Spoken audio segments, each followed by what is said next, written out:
You're tuned in to Nerd Overload, your weekly show for video games, movies, TV shows, comics, tech news, and more. Sponsored in part by Creative Foundations in Delaware and Starbase Columbus in Westerville. Now your hosts, Cody Pennick, Samantha Cross, Sam Dunham, and Josh Harrison.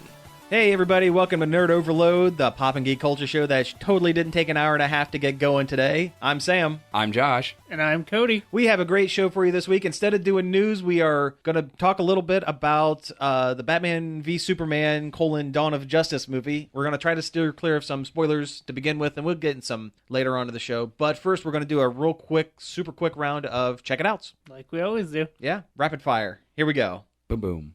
I got a review up on the site of Day of the Tentacle remastered that just came out. I loved it overall. The remastering, they did a really great job. I think I might have already talked about it on the show once before, did I? You might have. But yeah, if you wanted more in-depth opinion on it, check it out on the site. This week I watched a 12-part documentary on YouTube. There's a gaming website called Polygon. It's actually come onto my radar here fairly recently. I had known they were around for a while, but because of the McRoys and the Monster Factory videos and some of the articles and stuff, it's a really good website. It's a good site. It's one of my favorites. I do enjoy it. I do it a lot. Yeah. Well, I didn't realize that they weren't a thing until 2012, and they did a 12-part documentary on them forming it from people who are higher ups at Joystick and 1UP, and I think there was someone from Kotaku. Yeah, Brian Crescente was like the head of Kotaku, and he jumped ship to Polygon. Right, and it was really fascinating. It was done in conjunction with Internet Explorer, so that's probably why I didn't watch it until now. But just really interesting watching the company form, getting to know the personalities of the different writers and different things. There's a whole section on the Brian Crescente and Griffin McElroy talking about breaking news and writing and things like that. It's very relevant to our interests. It is. Yeah. And ostensibly we are, or at one point were, a news and review website, and we still are to some extent. We're all kind of busy at these days, but at one point we were pretty hot on it. And it was fascinating to watch a large company go through the same kind of growing pains that we did on a small scale. Yeah. So there were some bits in the documentary that really kind of correlated with what we kind went of through. echoed with us. Yeah. Absolutely. And just really interesting. It took about an hour and a half to watch because they were in like about 20-minute chunks or whatever. Yeah. But really good. It's all free online on YouTube. So yeah, I would recommend check it out. it. Yeah, Yeah. it sounds really interesting. I didn't realize Justin McElroy was so integral to them starting the site. Really? I didn't know that. He was, he was one of the three main guys that jumped into it. He's not in the documentary as much because they really follow the main Chris. I think it's Chris Grant is the main guy. They follow him a lot. They follow him. He might not even write for Polygon anymore. Yeah, they follow him, and they follow a lot of. I looked up a lot of the different people that were in this, and a lot of them are either have taken lesser roles in Polygon or are no longer with them. It was also interesting. There were a couple sections that follow the dev team that actually built the website. Yeah. And that was pretty cool. So some of their special feature articles have really great layouts. Mm-hmm. There's one about those ET cartridges that they uncovered in the desert. Yeah. And the whole page has really cool art and layout on it. Yeah. It's interesting because their website is built to be scalable, dependent on what size screen you're looking at it on, whether it's a full screen or a tablet or a phone. And while that's pretty commonplace now, at the time it was innovative. At the time, it was very innovative. Yes. And we had a mobile site. Yeah, but our mobile site actually jumped to a completely separate site where this one is just one set of code that shrinks depending on how big the screen is. That is super cool. Yeah. We had an app, too. We did at one point. Oh, those bygone days. Anyway, go watch it. It's good. I liked it. All right. Well, I bought a new video game just kind of on a whim because I was kind of bouncing between two, and I was like, you know what? And Steam was having an Ubisoft sale. So, and I bought Far Cry Primal. Far Cry Simulator. It's where you drive a tractor while crying. Like some really sad country plays, and you cry and drive a tractor down fields. It's a walking simulator, emotional narrative experience. Yes. I know it was bad, man. I just wept all over my You had to keyboard. buy a new keyboard. I know it's waterlogged. No, seriously. It's Far Cry Primal. Far Cry Primal. I've always liked the Far Cry games, and I haven't played one in a long time. A lot of them, I'm like, okay, they're just kind of all. They get really similar after a while. That's what I've heard. I've only played the first two. Yeah. And those are old as dirt. Yeah, they really are. I've somehow missed out on the new ones. It's a hole in my gaming knowledge. I wanted to get into this one because it's something completely different from everything they've done. You go back, you play within the Stone Age of, early humanity. And so far, the only English I have found in the game is in the subtitles. Oh yeah, they speak a language they made up based on real caveman language, I guess.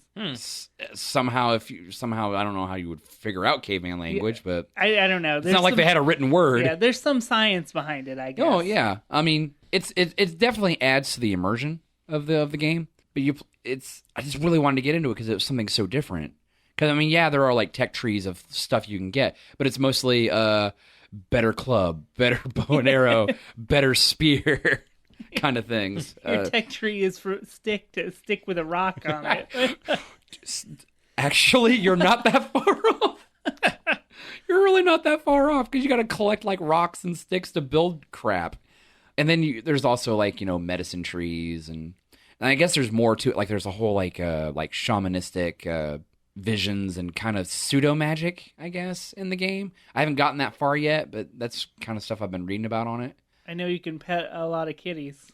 Yeah, your particular character, Takar is his name.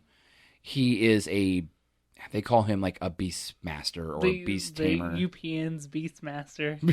I used to watch that. Actually, I used to watch that a lot. Every time I think of the Beastmaster, I remember your cartoon from with the Duckmaster. The Duckmaster. That's one of my favorite jokes I did, I think. Because I took the opening audio of the show and just dubbed over duck when it said beast. So far, I have not run into any ducks. I've killed some prehistoric goats and a baby mammoth. Oh, you monster. Well, a tribe's got to eat. True. But I guess like pretty much the story of the game is you, and I don't know if I think it's your brother, and it's a couple others were kind of on a hunting party, and they've been traveling for a really long time, and well, there's a bit of an accident, i.e. after you kill a baby mammoth, here comes a saber-tooth tiger. Do you pet it?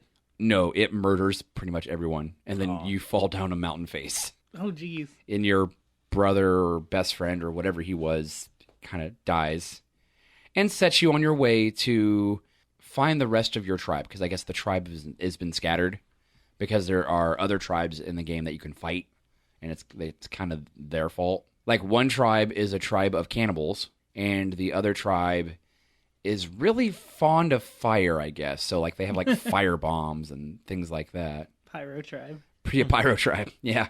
But you can collect resources and whatnot, hunt. There's like a weird kind of pseudo Batman vision called Detective Vision. Yeah, it's a lot like the Detective Vision, except it doesn't stay on all the time. I got to keep hitting the button to turn it back on every so often. But it allows you to helps find things, find animals that you want to hunt, track people or track animals. Like maybe you didn't kill one right off, and you kind of lost it in the brush or something, and you can kind of track it, blood trail or whatever. I mean, it's interesting. It's visually really cool, actually. Because relies on a lot of having like a fire torch and stuff to actually see. I was thinking about picking it up. Like I said, I'm not that far into it. I finished pretty much the first kind of stepping stone kind of quest line you do. But now I'm in the bigger world of the game because it's kind of open sandboxy, kind of like that's what Far Cry does now. Yeah. And I'm just really interested to really kind of get into it and see what the meat and prehistoric potatoes are. Yeah, I was burning real hot on wanting to play it there for a while, but then The Division came out, and I want to try that. Yeah, two completely different things. Yeah, both Ubisoft games, but Yeah, true. But I really wanted to get into it more, but I've just been so busy with work. That kind of seems to be Story all of of my our life. I know, right? all of our deals. well, work and school. I don't Yeah. work Yeah, that much, you have school. actually. Yeah. Well, hey, let's go ahead and get into some discussion of Batman versus Superman: Dawn of Justice. Now, before we get into it, I do want to say that these are our opinions. I'm a big believer in to accurately get a read on something, you have to go experience it for yourself. So don't take our word as gospel. If you want to see Batman versus Superman, by all means, go and see it. And also, I think what we're going to try to do is do spoiler free up until the break, and when we come back, do spoiler stuff. So if you really want to go see it and you don't want any of the surprises or twisted turns spoiled for you, and this is really weird saying on radio, telling you not to tune back in, but maybe wait, see the show, and then come back and get us online and finish out the show. I don't know. Disclaimer. That's what it was. Or don't. Or don't, and just listen if you're not worried about it. Honestly, there's not a whole lot to spoil. There's really, honestly, not a whole lot. And I'm not saying that as a slight to the movie. It's just not that kind of movie. Yeah. I mean, if you're going to enjoy it, you'll enjoy it either way. With a title like Batman versus Superman, it pretty much tells you what the third act is. Yeah. So there's really not much. And what the title doesn't tell you, most of the trailers have already. So anyway, Yeah. let's rip this Band-Aid off. What did you guys think of Batman versus Superman? It was a flaming dumpster fire of a film with maybe like a nugget of a good movie somewhere in that flaming dumpster pile. Josh, what did you think? Okay. I didn't like it, but the more I think about it, the more I don't like it. It's not a good movie. But I still found parts of it that I enjoyed, I guess, would be kind of the way I put it. It's definitely better than its predecessor. I 100% agree with that. It is way better than Man of Steel. But I feel like the movie kind of suffers a little bit because it's branching off from that franchise. I agree. I think technically it's a very nice looking movie. Oh, Yeah. yes. It looks very... Man of Steel looked good. Yeah, Man of Steel looked good as well. It's the story that they chose to go with. Yeah. It I was the main problem. Yeah, I feel like they took a big budget production of something that could have been good, and they just bogged it down with just, frankly, terrible writing. The terrible writing and the directors Zack Snyder had a hand in the writing process. Yes. And I think He's an idiot. His ego got in the way of telling a decent story. I think that's what makes me the most upset over Batman versus Superman. I guess I should say I didn't care for it either. There are redeemable moments, and I think I might have enjoyed it. I know I enjoyed it probably more than you did, Cody, because I don't think it's a complete dumpster fire. Well, I didn't say I thought it was a complete dumpster fire. There, like you guys said, there is nuggets of something in there. Yeah, and I think that's what makes it more frustrating, because if it were just toe to tip just a terrible movie, fine, terrible movie, there's a million of them. Mm-hmm. The fact that there were glimmers of a good movie in there that tease you with a good movie and then jump right back to the garbage, I think that's what makes me more frustrated than anything. Yeah, it's like I'm not so mad as I am disappointed. Yeah. As my You're parents- disappointed dad. Yes, I am disappointed dad, Son. radio guy. Zack Snyder's son, I am disappointed.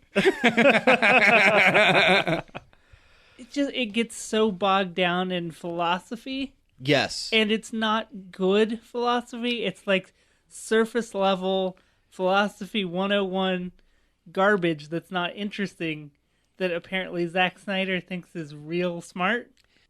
Yeah, it tries too hard to be grim and serious and gritty to the point of it being ridiculous and almost juvenile. absurd at times. Absurd at absolutely And absurd. I feel at like times. it thinks it's covering like stuff that's nobody's ever thought about. Like, Yeah. oh my God, Superman's could be like a god. Like they think this is the first time that anybody's ever had this thought. I am so sick and tired of the Superman as Jesus Yeah, iconography. It's so it was so heavy, like ham-fisted and all over the place in this everywhere, movie. Like, just everywhere. Bad. Well, we got more that we'll hit on the spoiler half. Yeah. Because there was a particular scene that was just so bad, laughably bad. There are a few there laughably were bad. There's Yeah. in the very beginning of the movie. There's a part where I was literally howling with laughter because it was so bad. Oh, Was yeah. it within the first 3 minutes? yes, I know what you're talking Oh, about. yeah. We'll get to that. yes. But the thing is, this is stuff that's been covered by comics for 75 million years. Like, And it's not new. specifically since the mid 80s when comics stopped being for kids and started being for 20-year-olds. You know, the kids who grew up. And ironically, the comic that did that was the main inspiration for this movie, Dark Knight Returns. Was Superman or Batman's first real big turn from. You could see it at points during his career, but It's when it really it's got. when it really cranked up to the super angry, gruff Night Avenger. Yeah, and not so much, you know, the Adam Batman. West. Yeah, yeah, yeah. The '80s was definitely the turning point, and that book in particular of Batman being, yeah, he was always kind of a more dark-ish hero. I mean, in the '30s, he kind of started off that way. He's kind of like He was the Shadow. he was the Shadow, and then you know, toward like the '60s and '70s, he got a little more lighthearted. It was '80s, yeah, boom, yeah. the Dark Knight. And I'm sorry, Batman works as a grim character. Yes, definitely. Totally works. Yeah. Superman doesn't. No. No. I truly believe now Superman can be serious at moments, certainly, Oh yeah. but all in all, Superman is a lighthearted character by nature. Yeah.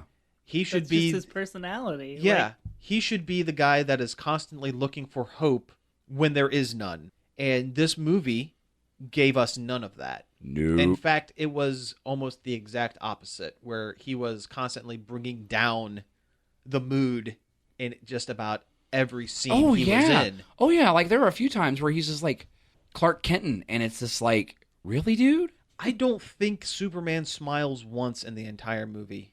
no, he always he has this like smell a fart look on his face. Either complete neutral or smell a fart, or at one point super just angry. You can't see my face, but I made It an was angry. It was terrifying. It was an angry scrunch face, is what I made. the Sam Knight. Okay, let's talk about some good things, because there were good things. No, there are. In it. Wonder Woman was fantastic. She was wonderful. I need to put out a public apology. When they first showed pictures of Gal Gadot as Wonder Woman, I said no thank you. I was wrong. Oh, everybody was wrong. I think everybody said that, and everybody was wrong. I still think her costume's too dark. I Oh, think definitely. it's too dark and But too that's an washed art out. direction. That's an Yeah. art direction I thing. think that's just the lighting of the movie. But There's that too. she nailed this portrayal of Wonder Woman to the point where I'm looking forward to her new movie. Oh, I'm definitely her looking solo forward to movie. it. It's so weird to see a movie and be so disappointed with it, but also be excited for something else related to it later. Exactly. Yeah. 'Cause I'm stoked for Wonder Woman now. Oh yeah, I'm stoked for all of the Justice League tie-in movies, because they tease the A other handful, yeah. a couple of the other members. We'll get into that. We'll get into that, but those teasers also made me excited for the sequels. What also makes me excited for it is Zack Snyder is not attached to anything until Justice League, so we're going to have at least There is 4 a petition movies. out there for Zack Snyder to be banned from the Justice League. Oh, like petitions ever work. I know. I'm just saying. Online petitions are. I could I make know. I could say a lewd thing here. I but know. Just imagine a lewd gesture I'm making in response to the term online petition. I know. It's too bad though, because if they could get him off of that movie, that would be amazing. It would be the best thing for it, but it's not going to happen. We'll see what Warner Brothers listens to. Yeah, the money, and it made a ton of money. It did. It's our fault because we all went opening weekend, Yeah. knowing that it wasn't. Going Hey, to at least be I only paid good. $5. Yeah, hey, I went matinee. I may have made the mistake of going and spending a little more money than I should have on it, but that's my cross to bear. Anyway, Wonder Woman, great. Wonder Woman, great. Jesse Eisenberg, Entertaining. wasn't Lex Luthor. Stuck out like a sore thumb compared to the Everything else happening in the movie, but was a ray of sunshine in his role. He was the best thing on screen whenever he was on screen. Yeah, I mean, it was weird, but I didn't hate it. I was just like, it was great. In a different movie, it would have worked much better. I think it looked good. Oh, yeah. yeah. Well, Zack Snyder's a visual director. That's the only thing he does well, is make things look nice. I mean, yeah. I remember when the Sucker Punch trailers came out. I was like, hey, this movie kind of looks kind of interesting and kind of funny. Zack Snyder can cut a hell of a trailer. Yeah. There were trailers for this that I watched and went, maybe it's not going to be bad. The first trailer, I was like, and then we first got like the real good looks of Batman and stuff. I was like, oh, okay. I mean, I'm more willing to give it a shot. But then, no. But anyway, stuff I liked. Like I said, visually it was good. Jeremy Irons. Yes, he was an excellent Alfred. I really enjoyed his work. He had an extra level of snark that was fitting a put upon butler that has been helping Batman for 20 years. Yes. That was very good. I did appreciate different references to comic stories they did not discuss within the movie that popped up. The Jason Todd. There was the Jason Todd part. Which has been in the trailer, so that's not a spoiler. Yeah. I'm surprised they put that in the trailer. That was a dumb thing to put in the trailer. Yeah, but it was only like 2 seconds in the movie anyway. Yeah. Which is why it's weird to put it in the trailer. It's an Easter egg. Yeah. Yeah. Yeah. If it's a spoiler bit, then we can't get in. We'll get into it after the break. I'm just. There were a few lines that I recognized from various books that were used like word for word. Sure. That I was like, yeah, okay, cool. I mean, I get where you're going on that one. By the way, did you see that Frank Miller got a nod in the credits? Sure, because I know it's pretty much based on his work. There's a good chunk of it that was based on Dark Knight Returns. Yeah, I was happy that Bill Finger's name was in the beginning. That was a highlight. Yes. For those of you who don't know, go back and listen to our archives, but the short version is Bill Finger did more to create Batman than Bob Kane, but Bob Kane always got the nod. Got the nod because it was in his contract that he would be credited as the sole creator of Batman until certain X number of years past the creation of the character. That is finally up, so DC is now giving credit where credit's due. Yes. And that was nice. And I like that it wasn't like Bob Kane and then like Bill Finger. It's like they were equal. They were together. That was good. I did applaud DC Warner Brothers on that one. That's really telling when you're thinking of good things from the movie, and one of them is the credits. Yes. Yeah, it is. Yeah. But I mean, it was nice for me, for somebody who got snubbed for so many years. Yeah. I think the last 10 minutes were pretty good. Oh, yeah. Oh, yeah, I agree. I would even argue that maybe the last 20. Yeah. Okay, last 20, I suppose. Yeah, because there's some good Batmaning in the last 20, too. It really is. Even though he does some things that are Third questionable. episode which we'll get to. We've used the term Batmaning. I did it on purpose. Excellent. Excellent. Yeah, I like the last 20 minutes. It's a shame that it took 2 hours and 15 minutes to get to last 20 minutes. Just nothing happening. Oh. A bunch of disjointed scenes that... Oh, we're supposed to be being positive right now. Yeah, it's okay. Cody, do you have any positive bits that we haven't touched on? Not that you haven't... I mean, the last fight was cool. Yeah? That's it. That's really it. Okay, well... I feel bad for some reason, but that's it.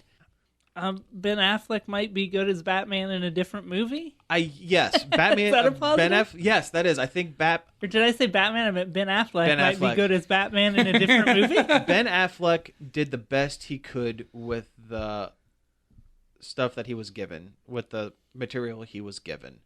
I think he signed on to direct a Batman movie. At least one. And I feel that the director that gets the most out of Ben Affleck's acting is Ben Affleck. So chances are the Batman movie that spins out of this is going to be very good. Because Batman with some more depth being played by him would be great. This Batman in this movie was all the characters really were really two-dimensional. They were incredibly two-dimensional. I like that. I don't know how to put it. No, go ahead. Some of the action was good. When there was action, it was good. I like that they touched upon the rampant destruction that was caused during Man of Steel. I don't like the way they took that mentioning, but I'm glad they at least addressed it. Yeah. Yeah, definitely. There's a lot of I liked it, but caveats I've noticed. Yeah. I think we're stumped. I don't think we can get to any more good or bad without spoiling. Yeah. So let's go ahead and take a break. And again, we're going to talk about this movie. And if you really want to go in fresh, come back. It's going to be online, nerdoverload.com. But just consider yourself warned. Spoilers. Like I said, honestly, I don't think it's going to affect your I don't think it will either. Enjoyment or non-enjoyment of the movie. But I just want to be fair. So we'll be back. We're going to play some music, and we will be back with the other half of Batman vs. Superman. The spoiler edition. Nerd Overload is sponsored in part by Creative Foundations. Hi, my name is Robert. Hi, my name is Amber. Hi, my name is Jessica. I'm Jimmy, and I work at Crave Foundations, The store that employs people with developmental disabilities. We have 4 locations. Delaware, Mount Vernon, Marysville, and Urbana. Our website is creativefoundations.org. Find us on Facebook. Set phasers to fun at the 8th Annual Out of This World Festival, hosted by Starbase Columbus on May 21st from noon to 7 p.m. The Out of This World Festival will feature food, exhibits, a sci-fi collectibles auction, and more. Admission is free to the public, but donations are appreciated.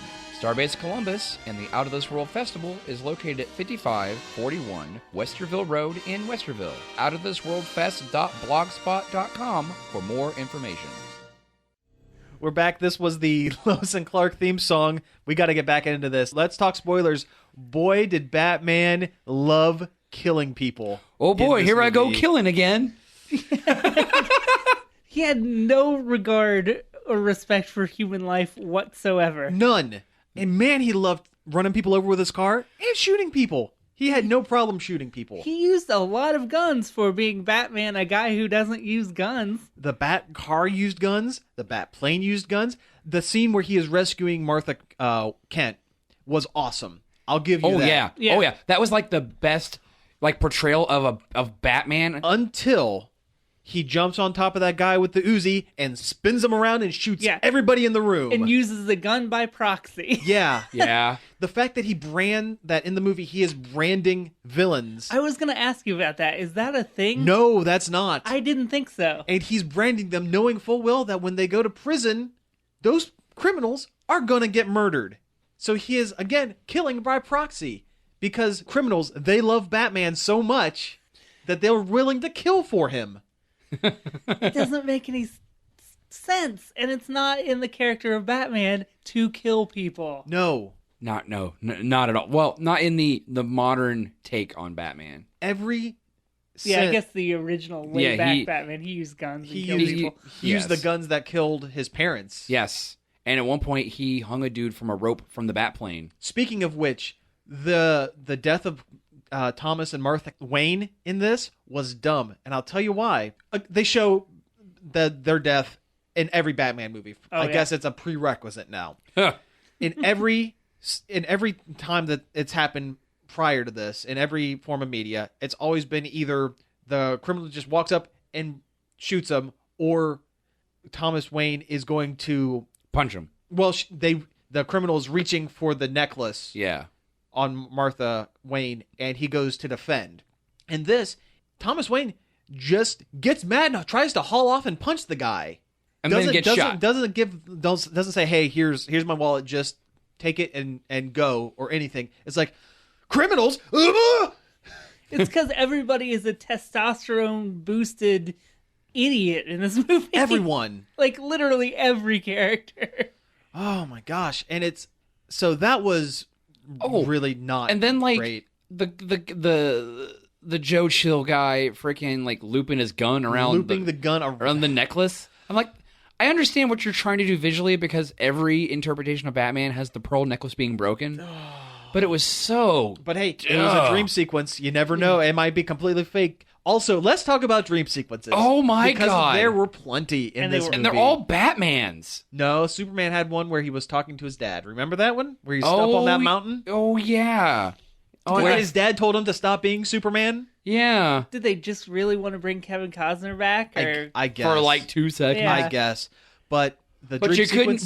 couldn't get freaking Russell Crowe to come back and be Jor-El for a minute? The dream sequence where Kid Bruce Wayne is in the well and the bats lift him out of the like well. off the ground. Like Hovering. like religious symbol-esque Like lift. T-posing. Oh, yeah, I laughed. I laughed out loud in the theater at that one. I did. I was howling with laughter. But then he says it's a dream. And I was like, well, I'm glad they cleared that up.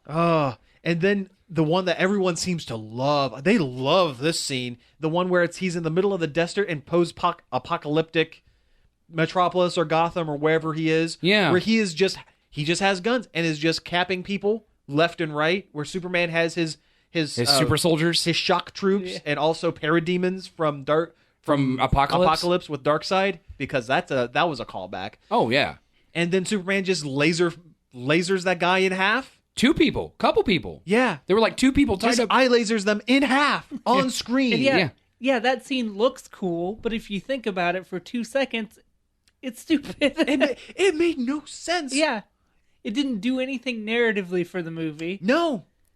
All it is like it gave a paper thin reason for Batman to be distrustful of Superman. Not even that, because you had an entire hour 45 by that point of reasons why no one should trust Superman. In fact, you had an entire movie prequel to this. Yes. To give a perfectly good reason why no one should trust Superman. It's just Zack Snyder had a cool idea for this post-apocalyptic look that he wanted to do, so he made a dream sequence. That's it. It wasn't a scene that served the movie. It was a movie that was serving the scene. Yeah. Yeah. And it's like, I get it. You want to tease Darkseid and I don't even think it was that. I think it was just he wanted to show Batman shooting someone. And this post-apocalypse look. He wanted to put Superman in a brown leather trench coat, and he wanted to shoot people. That's it. I will say that parts of that kind of, like I got like a Red Sun kind of vibe to it. There were, and they credited. If you watch all the way through the credits, they credited a whole bunch of comic writers, and a couple of them were the ones that worked on Red Sun. So that's where that part of that came from. Probably, yeah. But it didn't need to be there. It did not. It did not. It ground the movie to a halt. Yeah. I felt. Yeah, it was just. And then there was the weird Flash dream sequence, or was it a dream sequence, or what afterwards? Where the Flash was wearing Iron Man armor with lightning all around him, yelling something incoherent, and then saying, "Oh no, I've come back too far." Because apparently the Flash can run so fast he can run into people's dreams, apparently. Or it wasn't a dream. We don't know. Yeah, He wakes up twice. Bruce Wayne wakes up from the apocalypse dream with the Flash screaming in his face, and then wakes up again. Yeah, and there's paper still kind of floating around him when he wakes up the second time. So we don't know. It's not clear. It's Inception top spinning at the end. It really is. But not like good. And also in the middle of the movie. Can we talk about how flippant the American populace was in this movie, where one scene they hate Superman and the next scene everybody loves him? They rarely show people loving him. They'll talk about that people love him, but they don't show it very often. Just like that one scene where he looked like Jesus. Yeah, and everybody's trying to touch him. Oh, yeah, down in Mexico. Yeah. When he saved those people from that house fire or whatever. And also, every time that Superman is being heroic or saving people, it still looks dour and depressing. Yeah, he's got like a stupid look on his face. Yeah. Like when he got that rocket capsule that blew up, or when he's like saving those people from that flood and they got that Superman symbol painted on the roof. Like, it's not heroic or awe-inspiring or it's just dour and sad, and he's doing hero stuff. This movie perpetuates the idea that being a hero is a burden, not a gift, not a choice, a burden. And no one was happy about what they were doing in this movie. Also, Batman didn't do a heroic thing the whole time. No, he rescued those captive women. Well, yeah, but he didn't do it heroically. But he wasn't doing that to rescue the women. He was doing that to try to figure out where the kryptonite was. Yeah. So he just that wasn't even about kryptonite. He was trying to figure out for the white Portuguese, which sounds really racist. Yeah. It's a boat. It's a boat, you guys. That's probably the one spoiler that we can give in the paper thin mystery that this was. Batman not detectiving anything? No, he's a punch boy in this movie. Yeah, for being the world's greatest detective and one of the smartest men on Earth, Lex Luthor played him hard. Oh yeah. In this. Also, Lex Luthor just knows who everyone's secret identities are. Everyone. For some reason. Yeah. He's the one. How did Lex know that Superman was Clark Kent before the goddamn Batman? How did... what's his motive? What's Lex Luthor's motivation? Why does he hate Superman? Because he hates Superman. Why? Because he hates him. See, he needs some sort of legitimate motivation for the film to work. I agree. At least, because Superman stopped him from stealing 40 pies. Something. He has no motivation whatsoever. The only person in this movie that has any sort of motivation is Batman. And that is to kill Superman. Yeah, and it's really dumb. Loose. Yeah, it's just because he knocked down his building. Yeah. That was mine! Okay, let's talk about why the inciting incident that made people turn against Superman at the beginning of this movie, where he goes in to rescue Lois Lane because she got herself into a sticky situation. Which bothers me as well, because Amy Adams is an excellent actress. Lois Lane is a strong female character, but in this movie she is relegated to either damsel in distress or artificial way to crank up the tension in the movie. And we'll get to the end, that bit there at the end, because that was stupid. For the American populace in the movie to think for a second that Superman came down and gunned down an entire village. The whole deal is Lois Lane went to interview country. African. No, it was Africa. African. It was Africa. That's she right. was talking to like some Coney-esque guy. Warlord guy. Warlord guy. The warlord she got in from Book of Mormon. Yeah. She got in over her head. Superman came in to rescue. While Superman was rescuing Lois Lane, a bunch of private security firm. Yeah, who gets way more screen time than Lois Lane in the long run of this movie. That guy gets a lot. Oh yeah, the Russian dude. The Russian dude with the neck tattoo. Yeah, he gets the guy. lot Is of it the guy that looks like Bono? Yeah. The guy who looks like Bono. He's in the village gunning everybody down. And when we come back to the States, everyone thinks Superman killed that village, even though Superman has never used a gun. What? He obviously doesn't need to use a gun either. He has heat vision. I know. He has shown that he cuts dudes in half with his heat vision. Also, like, when he saves Lois, there's like this showdown where the guy's holding a gun to her, and like he just like knocks him through a wall. I'm like, oh, that dude's dead. Yeah, I'm like, Superman would have melted his gun with heat vision, or just warmed it up so he would drop it. Yeah. Not fly him through a brick wall where he was murdered. Oh yeah, and she knew it was coming too, because she's like looking at him, and then she just drops her arms. She drops her arms because she goes, "Oh, here comes the murder train." Shoot! Here comes Super Murder Man. Everyone's Super Murder Man in this movie. Yeah. Okay, so let's talk about the final fight. Okay. Visually, Mike Hagar. Oh no, sorry. Yes. So the titular fight of the movie, the Batman v Superman, shouldn't have happened. No. Let me tell you why. It was very loose. Lex Luthor, because he knows who everyone is in this movie, because secret identities are wasted in this movie. Yeah. Has kidnapped both Lois Lane and Martha Kent. He gets Superman's attention by throwing Lois Lane off a building. And somehow he knows that she's falling off a building. Which here's the other thing. The previous scene, Superman was up in the mountains. Now, if that was a dream sequence, okay. If he was actually up in the snowy mountains, super far away from Metropolis, that means one of two things: either Superman can hear Lois Lane falling from anywhere in the world, 10,000 miles away, or he was back in Metropolis gaslighting Lois Lane by just hiding, and that's not a heroic thing to do either. No. So anyway, he gets Superman's attention and says, "Hey, guess what? I have your mom tied up. You have an hour to bring me the head of Batman." Now, Superman has shown in this movie that his hearing is so powerful that he can hear individual heartbeats. I'm not making this up. This was shown in Man of Steel and in this movie. Superman's powers are cranked way up for these movies. He is like a god in this movie. And they make that very clear. Very clear over and over and over again.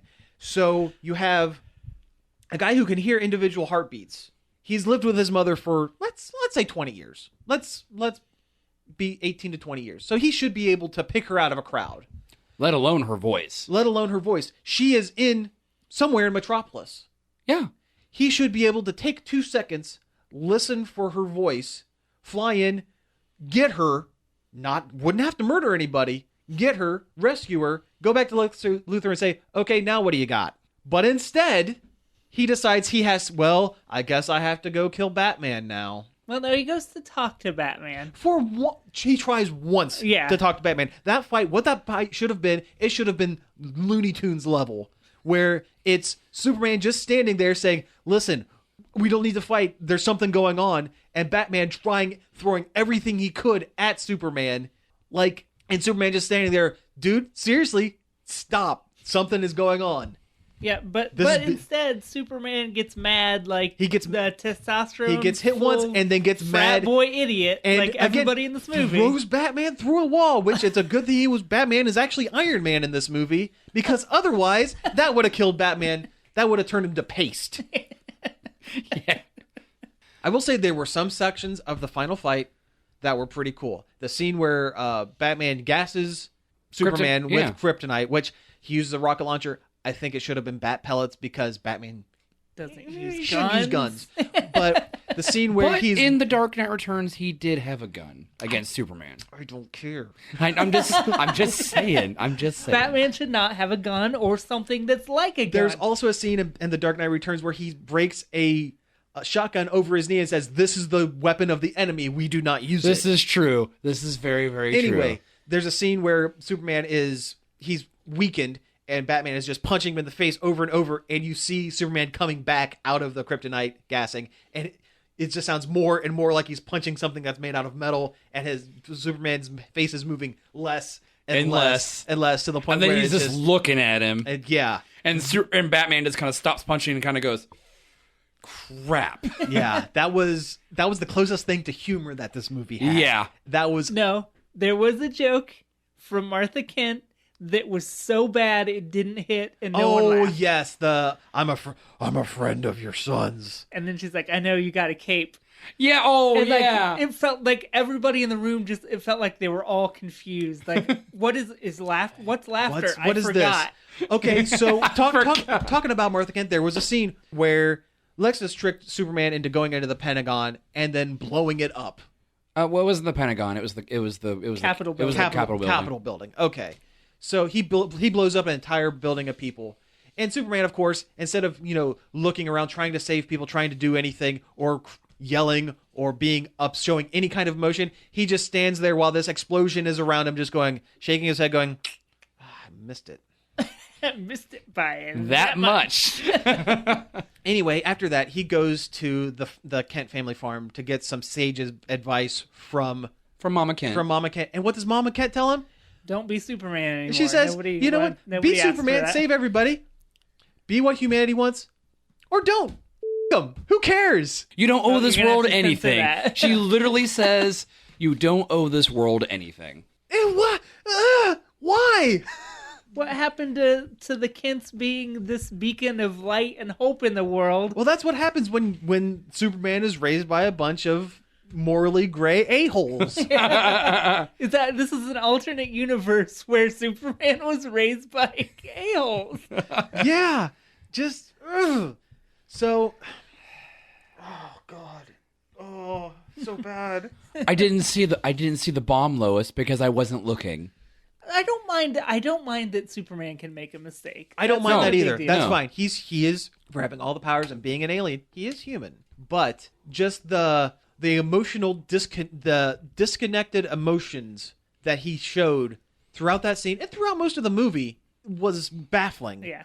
to me. Also, there was a jar of pee. Yeah, There was a big old jar of piss.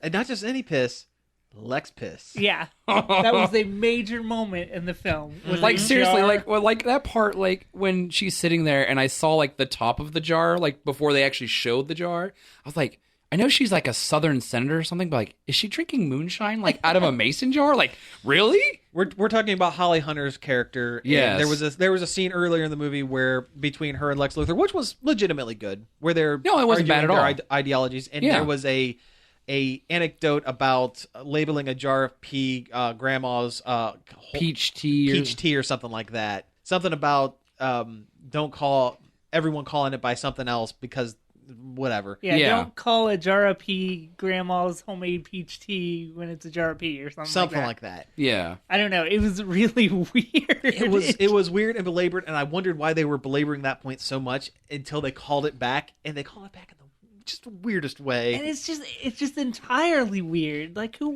why? Also, can I just say, I mean, I know Lex, like, historically has never been a great guy, but since when does Lex sacrifice Mercy?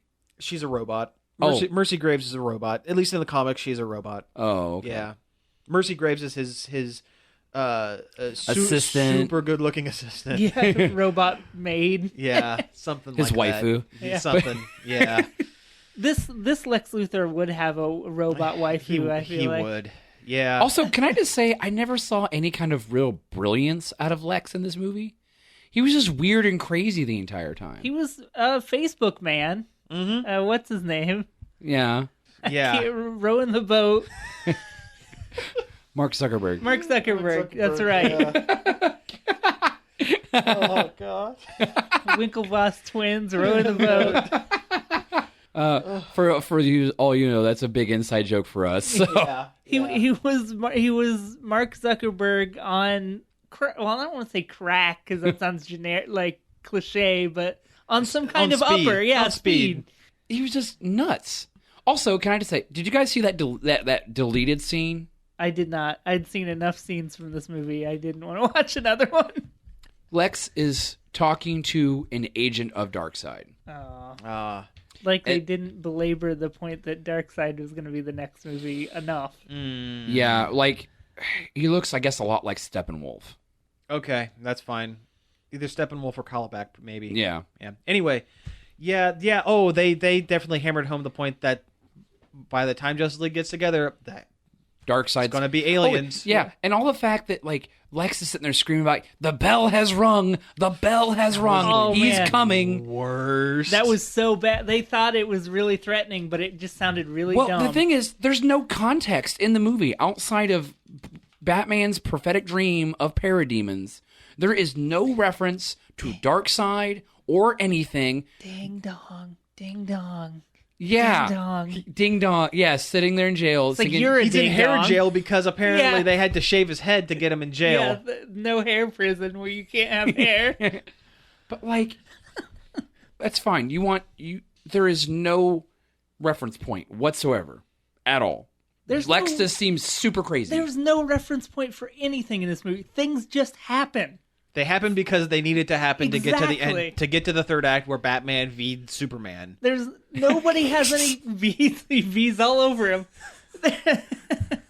There's no motivation for anyone. There's no just things happening. No, there is motivation for one person. For Batman, No, Wonder Woman. Her character did have motivation. she wanted to find a picture. No, Oh. for her redonning her magic boots. to put it. Yeah, this movie got her out of retirement. I guess she had been in superhero retirement since World War One. Yes. Oh, well, they didn't make that terribly clear. No, they didn't, but it was there. Yeah, now I see it. But Yeah. No, to fight the cave troll. To fight Laser Hulk. Laser Sloth. When he first came out of that thing, he looked like Sloth from the Goonies. He looked like a cave troll from the Lord of the Rings. Yeah. Did you notice that? Okay, so the real main villain of this movie is Doomsday. Humanity. Which was a Zack Snyder's hubris. Yes. But in the comics, it was an alien that could adapt to different things attacking him. Basically, if you got him once with something, it wasn't going to work again. It wasn't going to work again, yeah. So that's who they're fighting. And in this movie, it's a genetically modified Michael Shannon from Man of Steel. And did you notice that Superman tried to break his neck like he did Michael Shannon? He was going for the twofer. I don't understand how this monster came to be. Michael Shannon plus Lex Luthor blood equals Face Laser Hulk. That doesn't make any plus sense. Kryptonian monster maker. Monster machine. That's just sitting in the middle of Metropolis for some reason. Yeah. Yeah, it's been 2 years since Man of Steel. 18 months. They kept saying 2 years in the movie, That's I think. close. Either way. Like, why is it still sitting there? You'd think Superman would say, this is kind of dangerous. Maybe I'll pick it up and move throw it into space or the take it sun to my Fortress of Solitude. Oh, that I the don't have. other This Kryptonian ship. This Superman does not think that far ahead. No. God, no. Yeah. No. This is a Superman who while talking to Lois Lane while she's in the tub, stepped fully clothed into the tub with his gross ass shoes on. It's not cute. It's not romantic. It was gross. Their entire relationship in this movie was weird. What relationship? Yeah. So weird. And it sucks because I like Lois Lane so much, and Amy Adams is so good as her. Not in this movie. Yeah. Okay. Well, they didn't give her anything. Speaking of Lois Lane, there's a whole point where Batman has made a lance out of with a kryptonite tip. Why was it a lance other than to hammer home that Jesus metaphor that Zack Snyder loves so much? Oh, God, I didn't think about that until you just said that. That's why it's a spear. Why did the ultimate planner, who is Batman, not direct the fight towards the lance that he had planted so definitely in one spot of that abandoned building? Oh, by the way, don't worry, everything's abandoned. They mentioned that like 5 times in the last 20 minutes. It's a good thing this section of Metropolis is empty. For some reason, no one is here. No for one's some here reason. for some reason. No one's downtown, at 1 a.m. when... Yeah, because they wanted to make sure everyone was clear. Everyone who complained last time, there's no one around to get hurt. So anyway, why would the Ultimate Planner not direct the fight towards it? Why would he have to knock Superman out and then drag him halfway, a half a block away to get to this kryptonite spear? But that's a different argument. Why wouldn't he make kryptonite punch gloves? Exactly. Kryptonite armor. Yeah. Or, being this particular Batman, I don't know, kryptonite bullets to put in your kryptonite gun. Yeah. Might as well. Would have saved a lot of time. So Batman and Superman are finally buddies because, as it turns out, both of their mommies were named Martha. And that is enough. an actual plot in this movie. Did you like that picture I sent you? Yes. That was real good. Thank you. So they're off trying to save Martha Kent and stop Lex Luthor. Lois Lane is just in this building by herself, and she decides, that's a kryptonite lance. Instead of leaving it alone or hiding it somewhere, I'm going to drop it down this surprisingly deep shaft of water in the middle of Metropolis. No, they were at the harbor. It wasn't so much in the middle. It was in the harbor? Okay. Yeah. It was like a weird well, though, in a building. I don't know what it was. I don't understand that. So when it gets to the point where they need to stop Doomsday, she goes down. She's like, oh no, I did something dumb with the lance that I shouldn't have done. Also, why wouldn't Batman have a tracking device on it? Why wouldn't anyone who is not weak to kryptonite try to go grab it? Because she goes down and tries to get it and almost passes out because it's down too deep. Then Superman trapped. Well, yeah, dives, she gets trapped. And then Superman dives down to save her and then goes down and gets it. And He almost goes drowns down himself. And gets the thing that makes him weak and almost kills him by being around. That would have been a perfect time to see one Aquaman arm lift out of the ocean saying, here you go. I think you dropped this. If they wanted to tease Aquaman, that would have been it. That would have been much better than a video of him underwater, like grimacing at the camera Yeah, and then swimming away. like some kind of weird nature documentary about Aquaman. Yeah. It really was. That was like some straight up like Jacques Cousteau kind of like, Yeah. oh, here's an aquatic, barbarian man. Okay, so there's one. Since we're on the final fight, we're running out of time, but there's one last thing I wanted to bring up.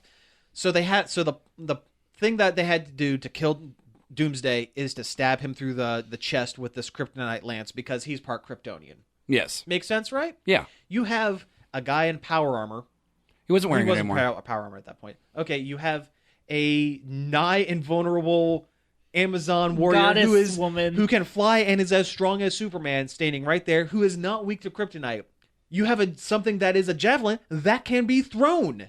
So why then did Superman feel the need to grab onto the thing that makes him weak and then fly headfirst into The Doomsday fight. to the point where Doomsday could just kill him, which is what happens. Doomsday kills Superman. Superman dies at the end of this movie. And there's this ridiculous moment where like Lois Lane is holding him like Mary Magdalene and he's Yeah. Jesus, and it like freezes on him for a couple seconds so you can just take in the majesty of this crappy that's Jesus kinda how- allegory. In the Death of Superman comic, that scene is kind of there. It is looks kinda really there, but stupid it's- in the movie. It was really ham-fisted, just I thrown know, right I into know, it. I know. And the other thing, and there's like electric lines that look like crosses in the background. It's dumb. Oh, I didn't even notice that either. Wonder Woman would have stopped Doomsday eventually.